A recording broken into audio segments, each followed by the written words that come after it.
Mister Ajay Bhushan, मैं आपसे ये भी समझना चाहूंगी कि कितना सेफ है यहाँ पर ट्रांजैक्शंस करना भीम ऐप के थ्रू या फिर आधार के थ्रू, क्योंकि आजकल आधार जो है वो आप हर चीज में मैंडेटरी कर दिया गया है, यानी कि आपका आधार नंबर किसी और के पास भी हो सकता है, तो वो भी उसका इस्तेमाल कर सकता है।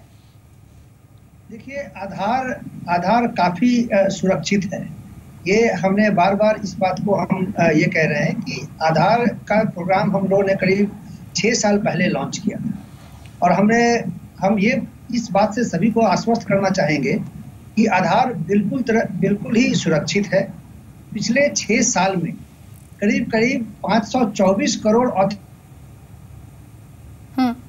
चलिए थोड़ा नेटवर्क इशू है यहाँ पर, करीब 100 करोड़ KYC के भी ट्रांजैक्शंस में जी, और इसमें एक भी ऐसा केस हमारे सामने नहीं आया है जिसमें कि कहीं पर डेटा लीक हुआ हो या किसी की आइडेंटिटी चुराई हो या किसी का फाइनेंशियल लॉस हुआ है। तो इस बारे में मैं बिल्कुल सभी लोगों को आश्वस्त करना चाहूंगा कि बिल्कुल सुरक्षित है। और जैसा कि मेरे पहले के वक्ता ने कहा कि जब भी हम आधार नंबर और अपना अंगूठा देते हैं, लोगों को इस बात का डर नहीं रहना चाहिए कि उनका आधार नंबर और अंगूठा भले ही वो दुकानदार के मोबाइल फोन पर दे रहे हैं, वो दुकानदार उसको स्टोर नहीं कर पाता है। वो आधार नंबर और अंगूठा दोनों वहीं पर इनक्रिप्ट होकर के और वो NPCI के सर्वर पे जाता है और इसलिए दुकानदार के पास ना आपका आधार नंबर रहेगा ना आपका अंगूठा रहेगा और इस कारण से वो उसका वहां पर फिर से दोबारा उसका कुछ मिसयूज करने के बारे में जो भी कुछ संदेह हो तो बिल्कुल दूर हो जाना चाहिए। जी एससी सिन्हा साहब भी मेरे साथ है। मिस्टर सिन्हा, बैंक अकाउंट के साथ आधार कार्ड की डिटेल्स को ऑलरेडी अब बहुत सारे लोगों ने उसे लिंक करा लिया है, लेकिन सर अगर भीम ऐप से पेमेंट हो रही है तो बैंक्स को क्या किसी खास बात का ध्यान रखना चाहिए ताकि किसी तरह की कोई डिस्क्रिपेंसी यहाँ पर ना हो, किसी तरह का कोई घोटाला ना हो? देखिए, बैंक में जो अकाउंट खुलते हैं उसमें सबसे बड़ी बात मैं बताना चाहूँगा कि ये जो भीम ऐप है ये डीमोनेटाइजेशन का फॉल आउट है जी उसको, और ये डिजिटल इंडिया की ओर हमारा देश जा रहा है, एक यूनिक स्टेप है। और पांडे जी ने जैसे बताया कि क्रांतिकारी कदम है ये सभी मान रहे काफ़ी बड़ा क्रांतिकारी कदम है जो दुनिया में कहीं नहीं है। जहाँ तक बैंकिंग की बात है, बैंक ने अब सारे अकाउंट होल्डर को नोटिस दे रखी है, SMS मैसेज भी जा रहे हैं कि आप इसको आधार से लिंक कीजिए।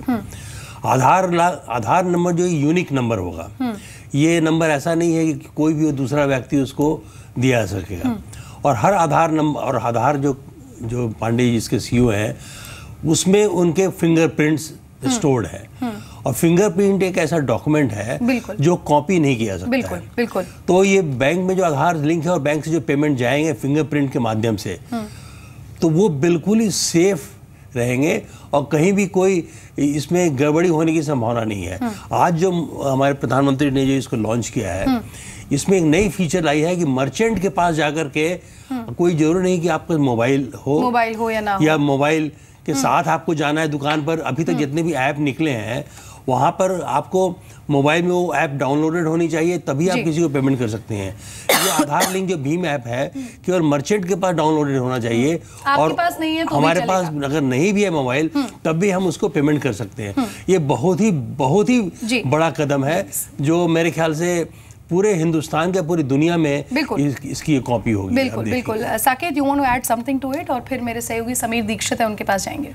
सबसे पहले तो मैं ये बात कहना चाहूँगा कि हमें ये नहीं भूलना चाहिए कि जब आप चेक में पेमेंट्स करते थे, कोई भी पेमेंट चाहे वो फिजिकल वर्ल्ड में हो या साइबर वर्ल्ड में हो, पूरे 100% तरीके से कुछ भी सिक्योर नहीं होता। ऐसा नहीं होता है ना कि चेक फोर्ज नहीं किए जाते हैं या चेक के साथ फ्रॉड्स नहीं होते, वो भी ज़रूर होते हैं। अगर आप देखें जितने ट्रांजैक्शंस हुए हैं आधार के साथ में, अभी तक एक भी हैकिंग के कोई इंसिडेंट कभी भी रिपोर्ट नहीं हुआ है जहाँ आधार के सिस्टम में या UPI के सिस्टम में कहीं कोई फ्लॉ हो। और एक चीज़ मैं ये कहना चाहूँगा, क्योंकि हम सिक्योरिटी करते हैं न्यूयॉर्क के कुछ बहुत बड़े बैंक्स के साथ, पेमेंट जो सोल्यूशन प्रोवाइडर्स है कैलिफोर्निया में, उनके साथ में आधार और UPI की जो सिक्योरिटी और जो इंक्रिप्शन इस पूरे मैकेनिज्म में यूज़ किया जा रहा है, it is at the same level जो आज के दिन एप्पल पे या गूगल वॉलेट में यूज़ किया जाता है। तो काफ़ी हद तक ये सिक्योर्ड है।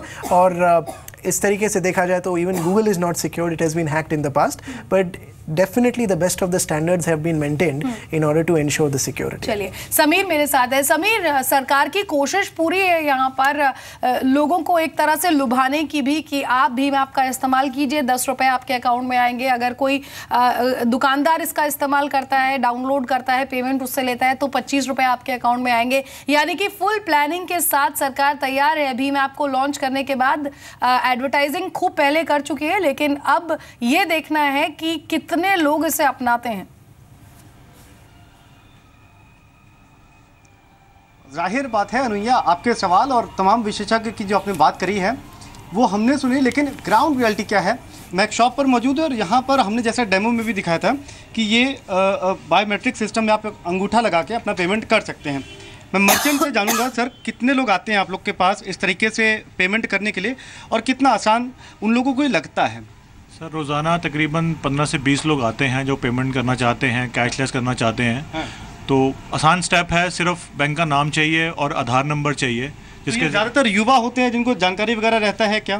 तो युवा भी हैं और आजकल जो पुराने हमारे बुजुर्ग लोग हैं उनको भी नॉलेज धीरे धीरे आ रही है। अच्छा। वो भी करने को राजी हैं इस चीज़ को। अच्छा, तो 15-20 की संख्या रोजाना की है जो कि बढ़ने की बात हो रही है, लेकिन हमारे साथ कुछ कस्टमर्स भी हैं जो अभी मैंने देखा कि इस सिस्टम को अपना रहे थे, पेमेंट कर रहे थे।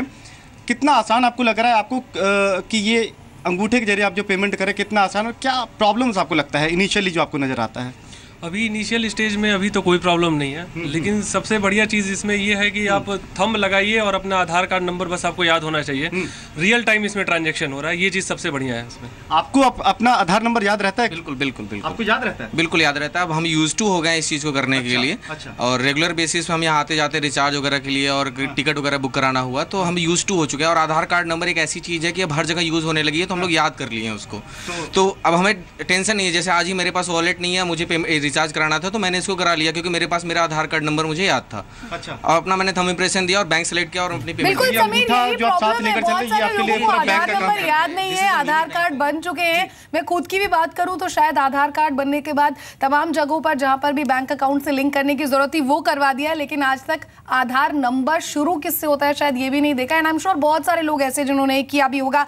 डॉक्टर भूषण, क्या करना चाहिए आधार ट्रांजैक्शंस को बढ़ावा देने के लिए? प्रमोशन के हिसाब से क्या कुछ स्ट्रैटेजी अब आप अपनाएंगे आने वाले दिनों में? ये देखिए, आपने जो कहा कि बहुत सारे लोगों को आधार नंबर याद नहीं रहता है। ये आधार नंबर 12 अंकों का नंबर है और मैं तो ये कहूँगा कि जिनके पास भी अगर मान लीजिए कि किसी भी तरह का मोबाइल नंबर है, मोबाइल फोन है, उसमें वो स्टोर कर लें अपना 12 अंकों का नंबर है, समझ लीजिए वो किसी का नंबर ही है, किसी का मोबाइल नंबर ही है। उस तरीके से अगर आप स्टोर कर लें तो हमेशा आपके पास ही वो उपलब्ध रहेगा। एक मैं एक अहम बात यहाँ रखना चाहता हूँ। मैं देख रहा हूँ कि आपके इस प्रोग्राम के स्क्रीन पर ये बार-बार ये दिखाया जा रहा है कि ये भीम आधार पे मर्चेंट डिस्काउंट रेट MDR 0.25% रहेगा। मुझे लगता है कि ये इसको क्लैरिफाई करना चाहिए। ये भीम आधार में कोई भी मर्चेंट डिस्काउंट रेट नहीं है। मर्चेंट डिस्काउंट रेट जैसे कि अगर आप कभी अगर डेबिट कार्ड का पेमेंट करने गए तो उसमें जो दुकानदार है या ग्राहक है उन दोनों को कुछ पैसे देने पड़ते हैं। मान लीजिए कि आपने 5,000 रुपए का कुछ खरीदा तो हो सकता है कि आपसे 50 रुपए और ले लिया जाए, क्योंकि वो MDR के रूप में अगर या तो आपको देना होगा नहीं तो आपके जो दुकानदार है उनको देना पड़ेगा। इस भीम आधार की खासियत ये है कि इसमें मर्चेंट को कुछ भी नहीं देना है, उल्टा मर्चेंट को 0.25% एक तरह से देखा जाए तो जब भी कोई मर्चेंट अपना ट्रांजैक्शन करेगा या मर्चेंट अगर भीम आधार के द्वारा अगर पेमेंट एक्सेप्ट करेगा तो मर्चेंट को कुछ नहीं देना है, ग्राहक को कुछ नहीं देना है, उल्टा मर्चेंट को 0.25 कमीशन मिलेगा। और इसके बारे में विस्तृत जानकारी है वो अगले कुछ दिनों में ही इसके बारे में पूरी दी जाएगी कि कितना उनको मिल सकता है, कुछ कैपिंग रहेगा, कैसे रहेगा। लेकिन एक बात बड़ा स्पष्ट है कि भीम आधार में कोई भी मर्चेंट डिस्काउंट MDR या मर्चेंट डिस्काउंट रेट नहीं रहने वाला। बिल्कुल। बहुत अच्छी इन्फॉर्मेशन आपने दी सर, क्योंकि आज ही ये ऐप लॉन्च हुई है तो आई एम श्योर धीरे धीरे करके और भी जो तमाम बातें हैं वो सामने आएंगी। तो सबसे अच्छी बात यहाँ पर ये कि अगर आप भीम ऐप का इस्तेमाल करते हैं, आप कोई दुकानदार हैं, तो आपको किसी भी तरह का कोई भी मर्चेंट डिस्काउंट रेट देने की जरूरत नहीं है, बल्कि ऊपर से आपके अकाउंट में, जैसा कि डॉक्टर भूषण ने भी यहाँ पर कहा कि आपके अकाउंट में ही करीब करीब 0.25% जो कमीशन है एक तरह से वो यहाँ पर आ जाएगा। और मुझे बहुत अच्छा तरीका बता दिया है आधार नंबर को याद रखने का या फिर स्टोर करने का। बिल्कुल सर, मैं सिर्फ अपनी ही बात कर रही थी, मुझे याद नहीं है, आई एम श्योर बहुत सारे लोग होंगे जिन्हें यहाँ पर याद भी होगा। एक और अहम बात यहाँ पर यह है डॉक्टर एससी सिन्हा साहब की अभी भी ज़रूरत है कि आप ज़्यादा से ज़्यादा प्रमोशन करें, क्योंकि भीम ऐप एक ऐसा ऐप है जो सरकार की तरफ से आया है। मार्केट में और भी बहुत सारे ऐप हैं और बताने की ज़रूरत है कि आखिर इसकी खासियत क्या है, ताकि ज़्यादा से ज़्यादा लोग उसे यूज़ करें। देखिए, आज के टाइम में कोई भी ग्राहक जो है, कोई भी अकाउंट होल्डर बैंक का, वो चाहता है कि कोई भी वो ट्रांजेक्शन करे वो सिक्योर्ड रहे, उसमें किसी भी तरह का लिंक नहीं हो, वो हैक नहीं हो, ये हमेशा वो चाहता है।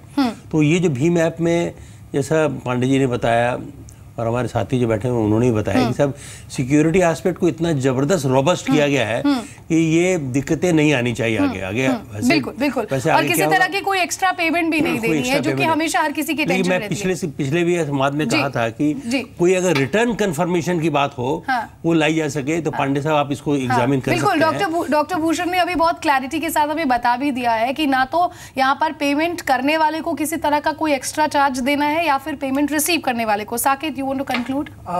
खाली मैं ये चीज़ कहना चाहूँगा, आप जो कह रहे थे बहुत सारे ऐप्स हैं, ऐप्स बहुत सारे ज़रूर है। देखिए, दो कैटेगरी के ऐप है, एक है मोबाइल वॉलेट्स और एक है नेट बैंकिंग के ऐप्स जो अवेलेबल है। मोबाइल वॉलेट्स की प्रॉब्लम ये होती है वो इंटर ऑपरेबल नहीं होती है। आप पेमेंट पेटीएम से वहीं पे कर सकते हो जहाँ पे वेंडर के पास पेटीएम हो। भीम पहली बार एक ऐसा प्लेटफॉर्म है जहाँ पे 35 बैंक्स ऑलरेडी ऑन बोर्ड आ चुके हैं और करीब आधी जनता इंडिया की ऑलरेडी आधार पे आ चुकी है। तो वो है। और ऑफकोर्स नेट बैंकिंग में आप रियल टाइम ट्रांजैक्शंस नहीं कर सकते हो, उसमें भी आप यूपीआई के थ्रू ही कर सकते हो, तो वो चीज भीम के थ्रू आराम से हो सकती है। तो और उस भीम को ऑपरेट करना, मैं हमेशा ये कहता हूँ, it is actually easier to operate भीम देन टू ऑपरेट उबर। तो आप समझ सकते हो इतना कितना आसान है। तो उस हिसाब से काफी सारे डिफरेंशिएटर्स हैं। आई थॉरली रेकमेंड सबको यूज करना चाहिए। चलिए, डॉक्टर अजय भूषण, बहुत बहुत शुक्रिया सर आपका हमारे साथ जुड़ने के लिए। साथ ही साथ साकेत, आपका बहुत बहुत शुक्रिया। एससी सिन्हा साहब, thank you so much. Sameer, thank you so much for joining us और बताने के लिए कि आखिर ये काम कैसे करेगा। तो दो अहम बातें यहाँ पर, एक तो ये कि आप किसी तरह की पेमेंट अगर भीम ऐप के थ्रू करते हैं, ना तो आपको किसी तरह का कोई एक्स्ट्रा चार्ज देना होगा, ना ही जो आपका दुकानदार है उसे किसी तरह का कोई एक्स्ट्रा चार्ज देना होगा, बल्कि खुद उसे 0.25% का कमीशन भी यहाँ पर मिल जाएगा। और जैसा कि साकेत ने यहाँ पर कहा कि उनकी कंपनी ने यहाँ सिक्योरिटी फीचर्स का पूरा ध्यान रखना है, तो घबराने की बिल्कुल बात नहीं है। आप आराम से जाइए, कैशलेस ट्रांजैक्शन यहाँ पर कीजिए, कार्डलेस ट्रांजैक्शन यहाँ पर कीजिए, लेकिन ध्यान रखिए कि आप अपना आधार नंबर जो है उसे हमेशा याद रखें या फिर आधार कार्ड को अपने साथ कैरी कर सकते हैं। हमारी इस खास पेशकश में फिलहाल इतना ही।